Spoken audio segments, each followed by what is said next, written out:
Good morning students, welcome to my YouTube channel Patna maths academy. Students, आज हम लोग एक नया चैप्टर शुरू करने जा रहे हैं और ये चैप्टर आपके लिए very very important question chapter है, वेरी वेरी इंपॉर्टेंट चैप्टर है। इस चैप्टर से बहुत सारे क्वेश्चंस पूछे जाते हैं। तो चलो देखते हैं उस चैप्टर का नाम क्या है। तो उस चैप्टर का नाम है linear equation in two variables. Okay, linear equation in two variable we have already studied in 9th class about linear equation in two variables, and in this class we have to study about a pair of linear equations in two variables. Listen carefully. What we have to study in 10th class? So in 10th class we have to study about a pair of linear equation in two variables or simultaneous linear equation। अब pair of भी कह सकते हैं या simultaneous linear equation भी कह सकते हैं। Did you understand? सो चलते हैं अपने चैप्टर की तरफ। सो सबसे पहले general form of linear equation, general form.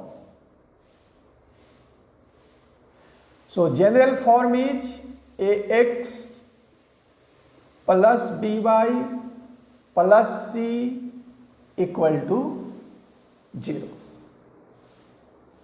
where a, b and c are real numbers। देखो ध्यान से जनरल फॉर्म को देखो, A X B Y C. देखो ए कोफिशिएंट है of X, B is the coefficient of Y and C is the constant term.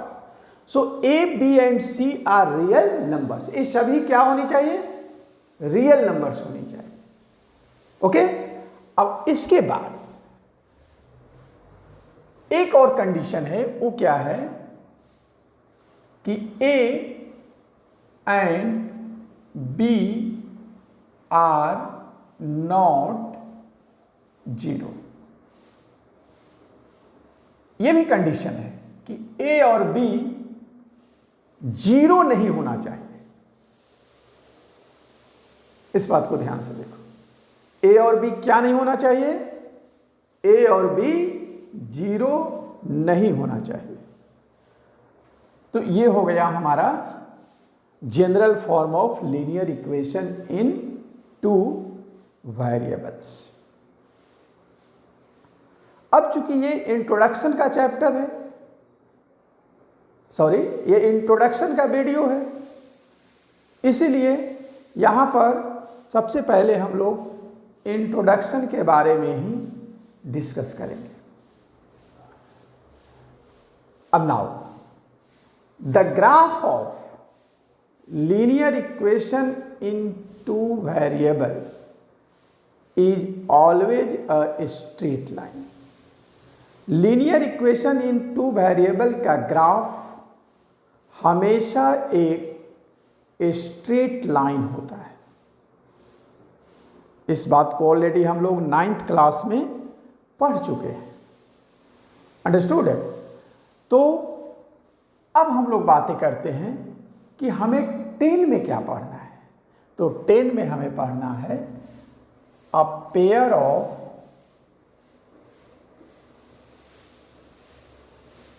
Linear equations in two variables. A pair of linear equations in two variable. अब देखो इसका general form देख लो,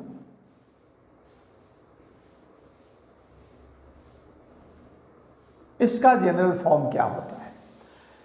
तो देखो इसका general form pair है, so a1x plus b1y plus c1 equal to 0 and a2x plus b2y plus c2 equal to 0. ये pair है, pair of linear equation.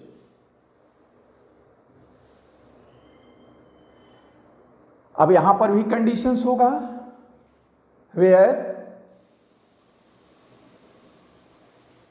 A B and sorry यहां ए बी नहीं लिखेंगे क्योंकि यहां पर कोफिशिएंट्स अलग अलग हैं. तो where a1 b1 c1 a2 b2 and C2 are real numbers. ये सारे रियल नंबर्स होंगे, understood? But a1 comma b1 comma a2 b2 are not 0. ये 0 नहीं होगा. a1 b1 a2 b2 ये 0 नहीं होगा. अच्छा ये एक बात बताओ, 0 क्यों नहीं होगा? ऐसा दिमाग में कभी सोचा है? तो देखो, सपोज करते हैं अगर a1 0 हो जाएगा तो ये पूरे जो टर्म देख रहे हो यह 0 हो जाएगा.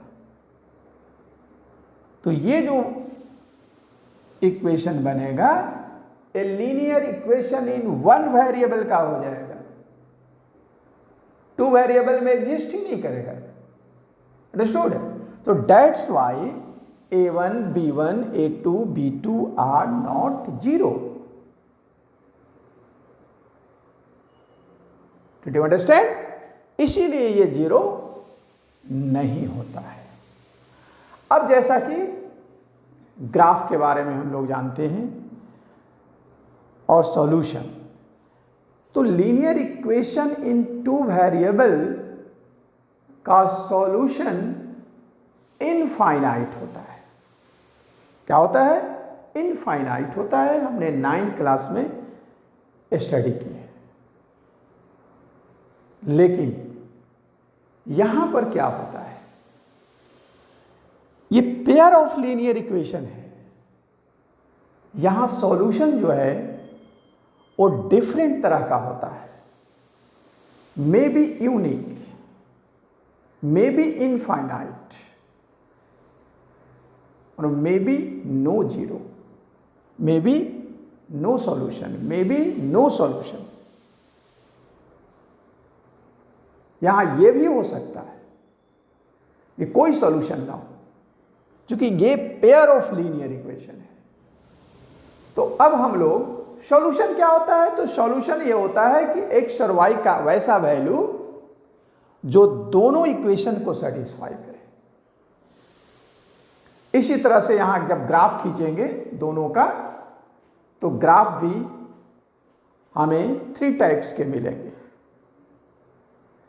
पहला जो टाइप होगा वो इंटरसेक्टिंग लाइंस मिलेगा. चूंकि 2 इक्वेशंस है तो 2 ग्राफ भी होंगे. तो पहला जो होगा वो इंटरसेक्टिंग लाइंस मिलेंगे. दूसरा जो होगा वो कोइंसिडेंट लाइंस मिलेंगे. और तीसरा जो होगा वो पैरेलल लाइंस मिलेंगे. Understood about this? तो अब हम लोग solution of linear equation, solution के बारे में अब यहां पर जो हम लोग बातें करेंगे वो solution of linear, solution of अब जो भी हम लोग बात करेंगे pair of linear equation, solution of a pair of linear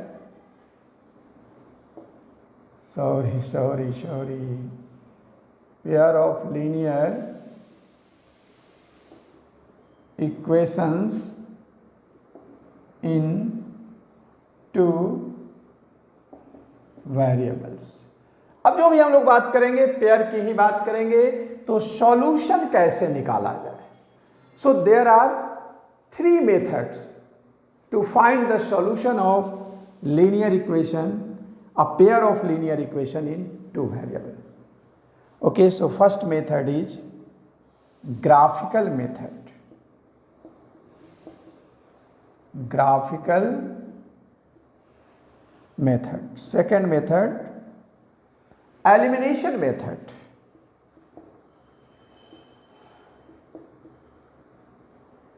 sorry, second में सब्स्टिट्यूशन दे रहे हैं, बेटर होगा। वैसे तो आगे पीछे से कोई फर्क नहीं पड़ता है।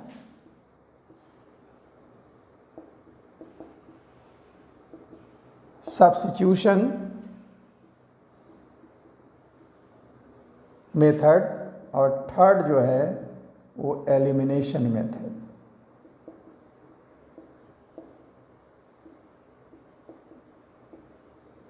ये हमारा है।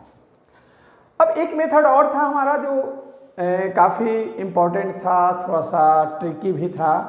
वो मेथड था क्रॉस मल्टीप्लिकेशन मेथड, लेकिन अकॉर्डिंग टू न्यू सिलेबस इस मेथड को हटा दिया गया है और वो ट्रिकी भी है, इसीलिए हम लोग उसकी चर्चा नहीं करेंगे। हम लोग इन्हीं 3 मेथड्स के बारे में पढ़ेंगे।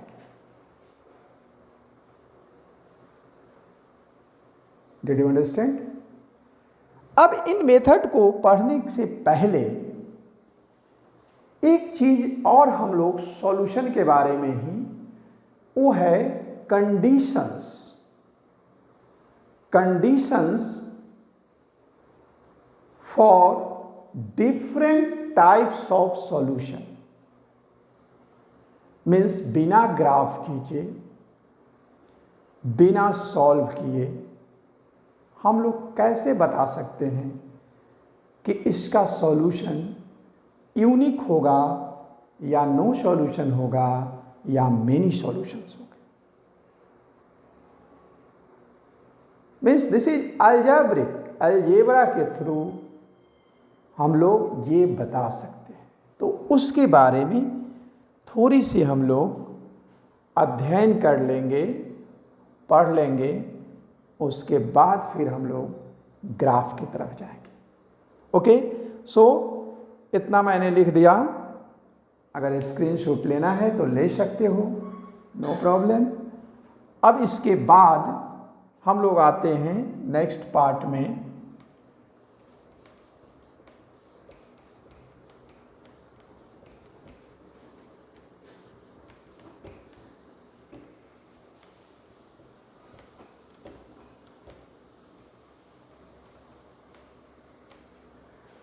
अब ध्यान से देखो, यहाँ पर हमने पेयर ऑफ लीनियर इक्वेशन का general form a1x plus b1y plus c1 equal to 0 किया और a2x plus b2y plus c2 equal to 0।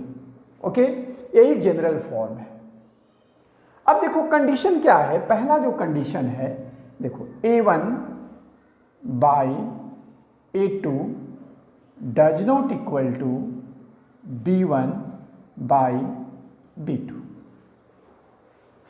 अब देखो क्या होगा कि a1 बाई a2, a1 कुछ होगा, कोई ना कोई कांस्टेंट रियल नंबर्स होंगे, तो a1 को यहां लिखेंगे, इसको रेशियो में बना देंगे, फिर b1 और b2 को भी रेशियो में बना देंगे। अगर ये दोनों रेशियो सेम अगर नहीं है तो क्या होगा, इसके बारे में हम लोग यहां पर अध्ययन करेंगे। तो देखो, अगर ऐसा है तो इसका सॉल्यूशन यूनिक होगा।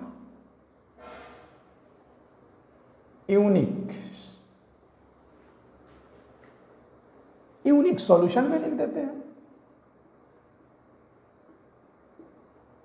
यूनिक सॉल्यूशन होगा। अगर ऐसा है तो यूनिक, मैं एग्जांपल देकर भी बताऊंगा, तो यूनिक सॉल्यूशन होगा। अब आते हैं ग्राफ कैसा होगा। तो देखो ग्राफ जो होगा वो इंटरसेक्टिंग लाइन होगा, इंटरसेक्टिंग लाइंस होगा। Any problem? नेक्स्ट एक और कंडीशंस है, वो कंसिस्टेंस और इनकंसिस्टेंस। तो कंसिस्टेंस और inconsistence, consistence means at least one solution और इनकंसिस्टेंट मीन्स नो सॉल्यूशन। तो यहां तो एक सॉल्यूशन है, तो एक कंसिस्टेंस होगा।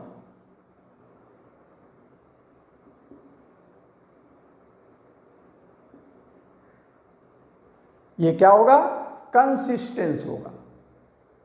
अंडरस्टूड? तो देखो कितने सारे इंफॉर्मेशन इससे मिले।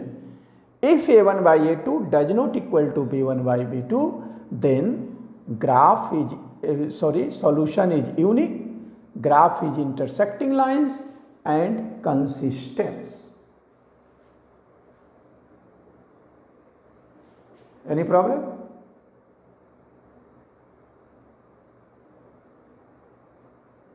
कंसिस्टेंट लिख दीजिए, CONSISTANT।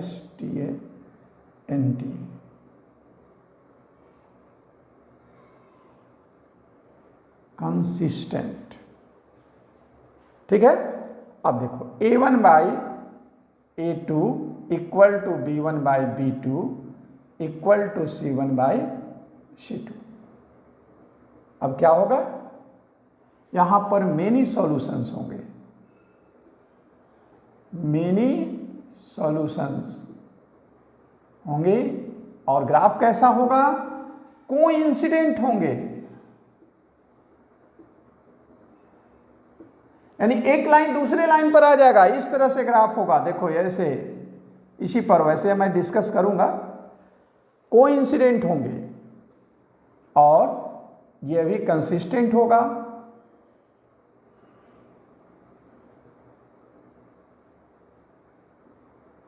Consistent, many solution, coincident, lines लगा दो।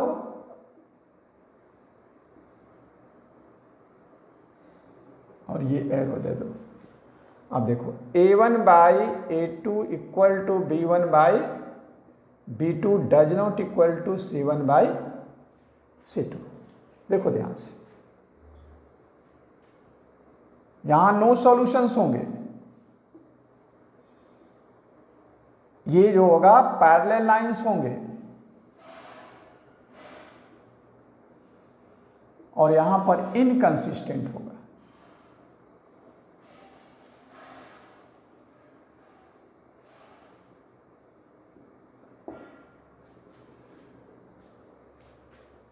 ओके, इनकंसिस्टेंट होगा। और एक चीज और यहां पर होगा, ये हो गया तो एक डिपेंडेंट होगा। कभी कभी ये भी पूछ देता है डिपेंडेंट, और बाकी ये दोनों इंडिपेंडेंट होगा। वो डिपेंडेंट होगा। तो मेनी सॉल्यूशन, कोइंसिडेंट, कंसिस्टेंट और डिपेंडेंट। Understood about this? अब देखो एक एग्जाम्पल लेकर के हम लोग देखते हैं। जैसे देखो एक इक्वेशन है 2x minus 3y equal to 0 और दूसरा है x plus Y equal to 10, x plus Y equal to 10 दिया हुआ है। अब देखो यहाँ क्या क्या है।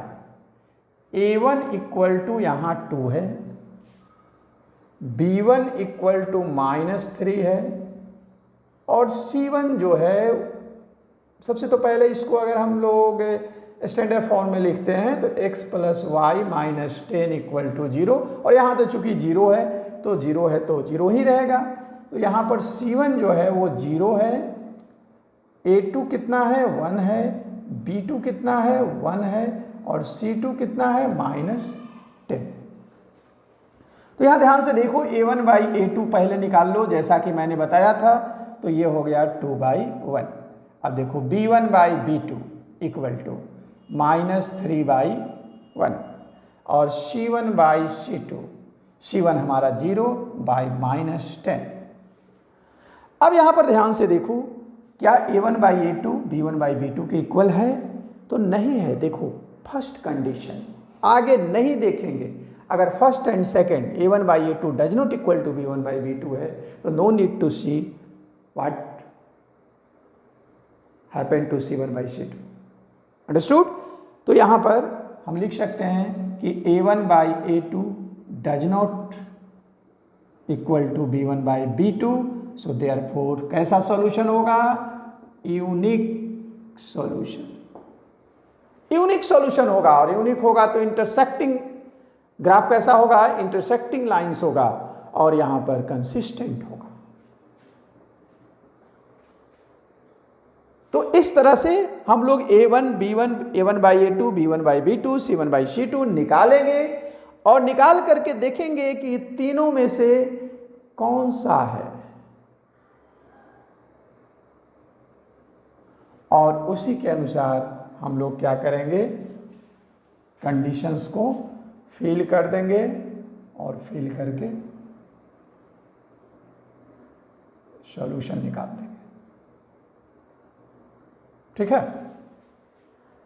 तो ये हमारा बहुत ही इंपॉर्टेंट एक पार्ट था जिसको मैंने ये बताया। अब देखो ना कि मेन सॉल्यूशन का एक एग्जांपल ले लो। देखो x + y -10 इक्वल टू 0, इस इक्वेशन को ले रहे हैं, और यहाँ 2x + 2y -20 इक्वल टू 0। देखो यहाँ पर a1 कितना है? 1 है। b1 कितना है? 1 है। c1 कितना है? -10 है। a2 कितना है? 2 है। b2 कितना है? 2 है। c2 कितना है? -20 है। So therefore a1/a2 equal to 1/2, b1/b2 equal to 1/2, c1/c2 -10/-20 cut गया, 0 0 कट गया, this is also 1/2। So therefore a1/a2 equal to b1/b2 equal to c1/c2, so therefore many solution. इसी तरह से आप किसी भी क्वेश्चन को चेक कर सकते हैं कि इसका ग्राफ कैसा होगा और इसका सॉल्यूशन कैसा होगा, लेकिन इस कंडीशन को याद रखना है। ये कंडीशन आपके लिए जरूरी है। उसके बाद आसानी से आप चेक कर सकते हैं ग्राफ कैसा होगा। तो ग्राफ हमने बताया कि 3 तरह का होगा, एक इंटरसेक्टिंग लाइंस होंगे, एक कोइंसिडेंट होगा और तीसरा पैरेलल लाइंस होगा। कंसिस्टेंट है कि इनकंसिस्टेंट है ये भी पूछता है। तो अगर एटलीस्ट 1 सॉल्यूशन है तो कंसिस्टेंट है, यानी फर्स्ट 2 केसेस कंसिस्टेंट एंड से थर्ड केस इनकंसिस्टेंट। डिपेंडेंट अगर पूछ रहा है तो डिपेंडेंट मीन्स मेनी सॉल्यूशन।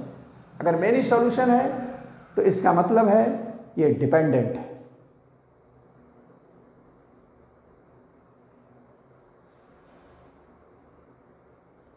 तो एक ब्रीफली हमने आपको एक आइडिया दिया कि इस तरह से भी हम लोग कर सकते हैं और इस तरह से चेक कर सकते हैं। अब आगे इसके बाद हम लोग फिर जो पीछे हम लोग डिस्कस किए थे 3 मेथड्स के बारे में, तो एक क्वेश्चन हम आपको दिखाने जा रहे हैं कि how to solve the problem graphically. Graph के द्वारा हम किसी प्रॉब्लम को कैसे सॉल्व कर सकते हैं।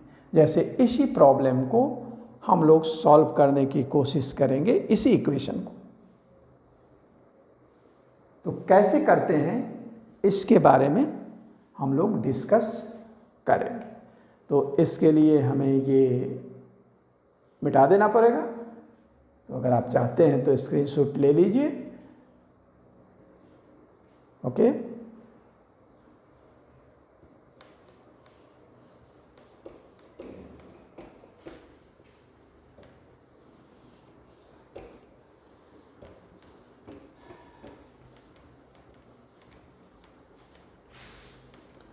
अब देखो ग्राफ जो है, ग्राफ के बारे में हम लोग 9th में भी पढ़े थे कि ग्राफ हम लोग कैसे बनाते हैं। अब देखो इक्वेशन क्या है, तो 2x माइनस, पिछली इक्वेशन को ही मैं ले रहा हूं, इक्वल टू 0 और x plus Y minus 10 equal to 0, equation 1 and equation 2। अब देखो you can take any one of the equations. So first equation में from equation 1 2x minus 3y equal to 0, so then 2x equal to 3y, then x equal to 3y by 2, equation 3 हो गया। अब क्या करो कि बगल में एक बॉक्स बना दो,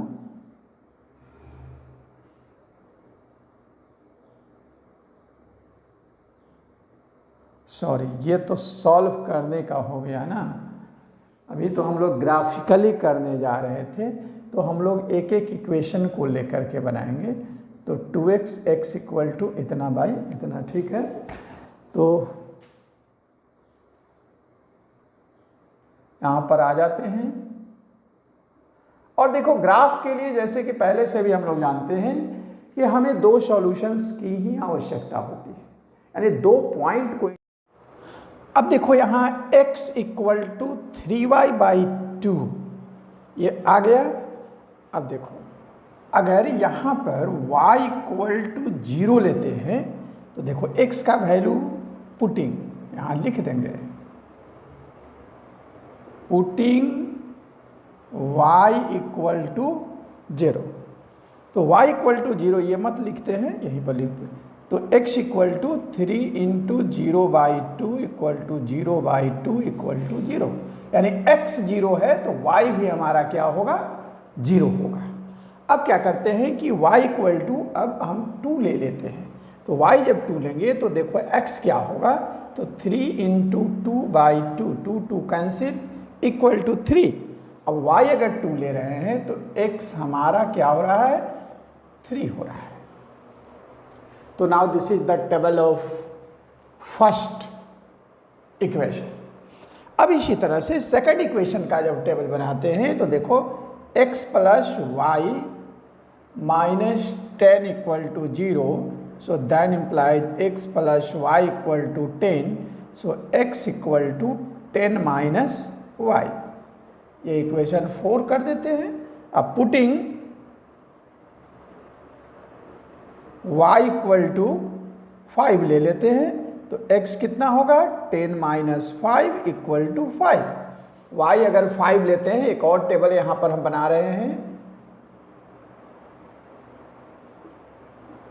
तो y अगर 5 लेते हैं तो x भी कितना आ रहा है, 5 आ रहा है। ओके, अब एक वैल्यू और लेना है। अब वो वैल्यू अगर हम रियली 0 y ले लेते हैं, y अगर 0 ले लेते हैं तो 10 आ जाएगा, तो थोड़ा सा प्लॉटिंग में प्रॉब्लम होगा, क्योंकि टाइम को थोड़ा सा सेव करने के लिए हमने ऑलरेडी कार्टेशियन प्लेन बना रखा है जिसमें कि अप टू 7 तक है। सो पुटिंग अभी y इक्वल टू 4 ले लेते हैं तो x equal to 10 minus 4 equal to 6, y 4 लेंगे तो x कितना होगा, 6 होगा।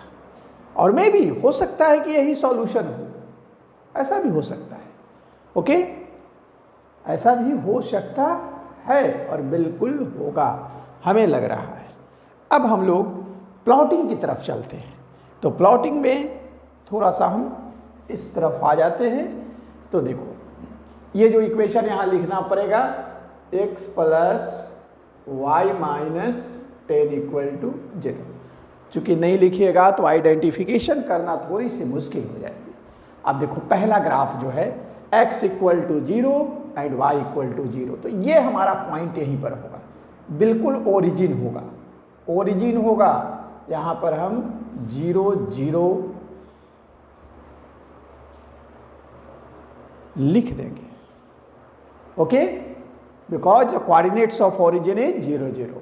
नाउ नेक्स्ट है x equal to 3 y equal to 2। अब देखो x इक्वल टू 3, यहाँ से जाएंगे, एक डॉटेड दे रहे हैं क्योंकि वाइट बोर्ड पर बना रहे हैं। तो y इक्वल टू 2 लेना है, तो y इक्वल टू ये हमारा 2 आएगा। तो ये पॉइंट इंटरसेक्टिंग पॉइंट हुआ, इसको गोला लगाएंगे और यहाँ लिख देंगे 3, 2। ये हमारा ग्राफ हो गया, फर्स्ट क्वेश्चन का, फर्स्ट इक्वेशन का ये ग्राफ हो गया।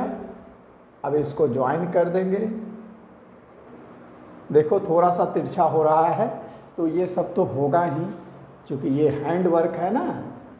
अब ग्राफ पेपर पर बिल्कुल एग्जैक्ट रियल बनेगा आपको।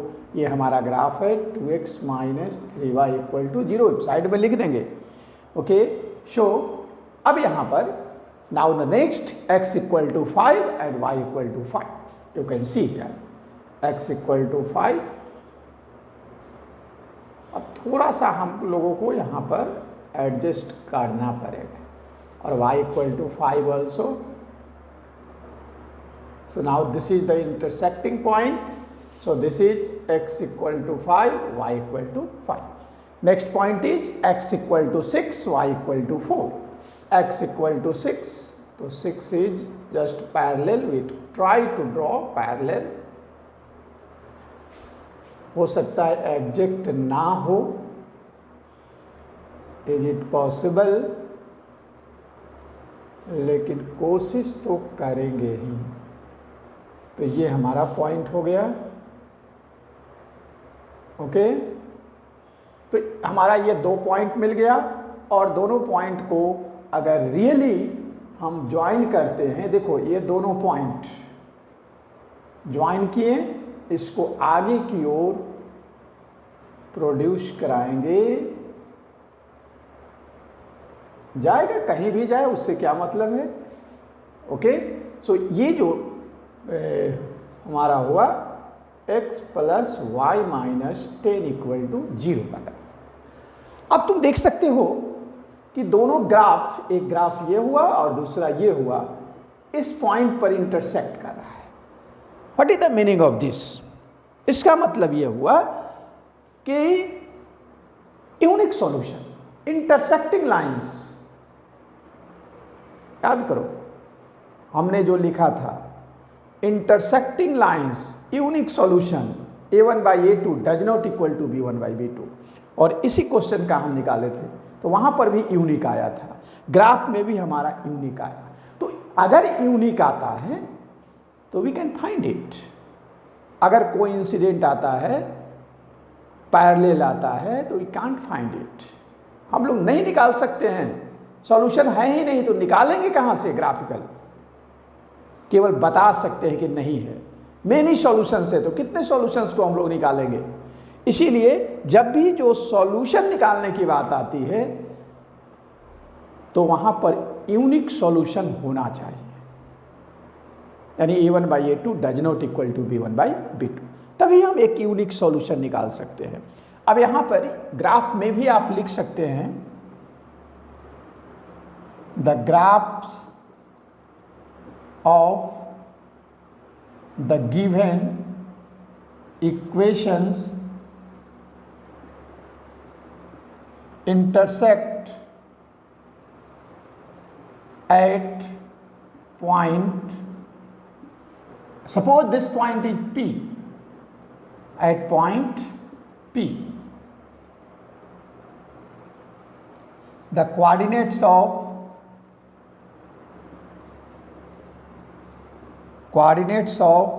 P is 6, 4, so therefore x equal to 6 and y equal to 4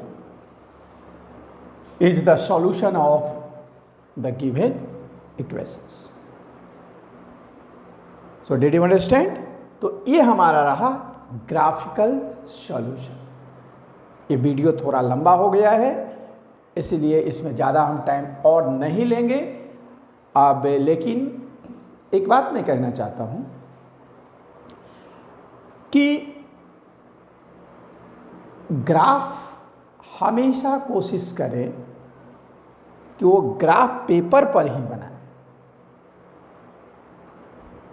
वो ग्राफ पेपर पर ही बनाया जाए। अदरवाइज अगर आप प्लेन पेपर पर बनाते हैं तो you can't find the solution, आप सॉल्यूशन नहीं निकाल सकते। लाइन तिरछी हो जाएगी और जो ही तिरछी हो जाएगी तो रिजल्ट हमारा गलत हो जाएगा। इसीलिए हमेशा ग्राफ वाले क्वेश्चन को ग्राफ पेपर पर ही सॉल्व करें। उसका जो प्लेन पार्ट होता है उसमें क्वेश्चन को लिखें, टेबल बनाएं, this is table 1 and table 2 and then after represent on graph sheet, और ग्राफ शीट पर उसको रिप्रेजेंट करें। बिल्कुल ये इजी है, ऐसी कोई बात नहीं है कि काफ़ी डिफ़िकल्ट है।